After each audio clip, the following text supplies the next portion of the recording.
साथियों नमस्कार, आपका हार्दिक स्वागत है आपके अपने YouTube चैनल ग्लोबल वेट फतेह में। साथियों मैं आपको बताना चाहता हूं कि ये जो बोतल है माइटेक्स की यानी कि कैल्शियम की जो बोतल है, इसको हम IV लगा रहे हैं और इसको लगाने की आवश्यकता क्यों पड़ी। तो दोस्तों आप जैसा कि आप वीडियो में देख रहे हो, ये जो गाय है मिल्क फीवर में आ चुकी है और इसके जो पिछले वाले पैर हैं बिल्कुल ही काम नहीं कर रहे हैं। तो इसको जो नर्वाइन सिस्टम है जो पीछे वाला है वो भी थोड़ा सा वीक हो चुका है।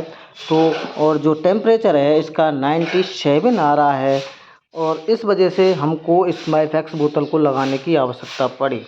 तो इसके साथ हम जो माइफेक्स बोतल है इसको तो हम लगा ही रहे हैं, साथ में मिकोवेट एक्सल आता है जिसमें मिथाइल कोबालमिन आता है जो कि नर्वाइन टॉनिक का काम करता है, साथ में टोनोफॉस है उसको लगाएंगे हम, और ट्राइवेट है उसको भी लगाएंगे जिससे कि लीवर भी काम करे, चारा खाए। और माइफेक्स हम ताकत के लिए और रूमन कॉन्स्टिपेशन को सही करने के लिए लगा रहे हैं और टेम्परेचर को राइज करेगा और जो भी मिल्क फीवर की जो समस्या है उसको समाप्त करेगा।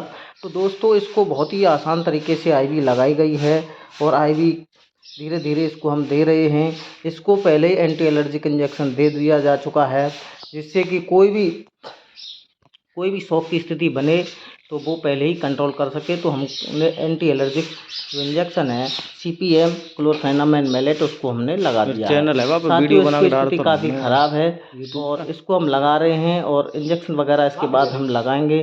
तो मेरा दिखाने का एक ही उद्देश्य है, जब गाय मिल्क फीवर में आ जाती है तो वो अगर बैठी रह गई है तो वो किस वजह से रहती है, तो उसको हमको डायग्नोसिस करना है। जब हम डायग्नोसिस कर लेते हैं कि इसका जो टेम्परेचर है वो 100 से नीचे आना चाहिए, उसके बाद वो बिल्कुल पिछले पैरों से काम नहीं कर रही है, बैठी रह रही है, तो उसको हम डायग्नोसिस कर लेते हैं।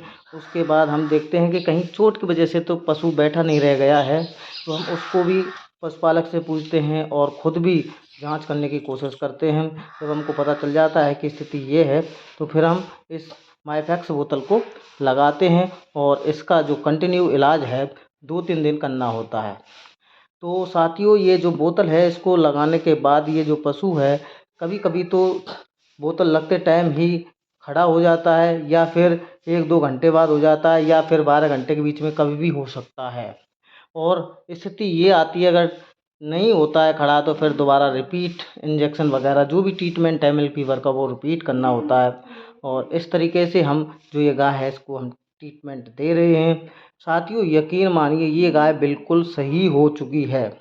आने वाली वीडियो में मैं आपको जो बताऊंगा कि ये गाय मैं आपको चलती दिखाऊंगा, जब हम दोबारा उस कस्टमर के पास जाएंगे तो उसकी स्थिति बताएंगे कि जो गाय बिल्कुल खड़ी नहीं हो रही थी और ये जो हमने ट्रीटमेंट दिया इसके बाद में ये बिल्कुल सही हो गई, इसकी अपनी जो पहली यथास्थिति उसमें आ गई। क्योंकि इसका एक कारण होता है कि एक तो मिनरल डेफिशिएंसी हो जाती है जिसको मेटाबॉलिक डिसऑर्डर बोलते हैं, यानी कि मेटाबॉलिक डिजीज होती है। एक तरीके से कई तरीके के पोषक तत्व होते हैं और उनकी जब कमी हो जाती है तो उसी की वजह से मिल्क फीवर की समस्या उत्पन्न होती है साथियों।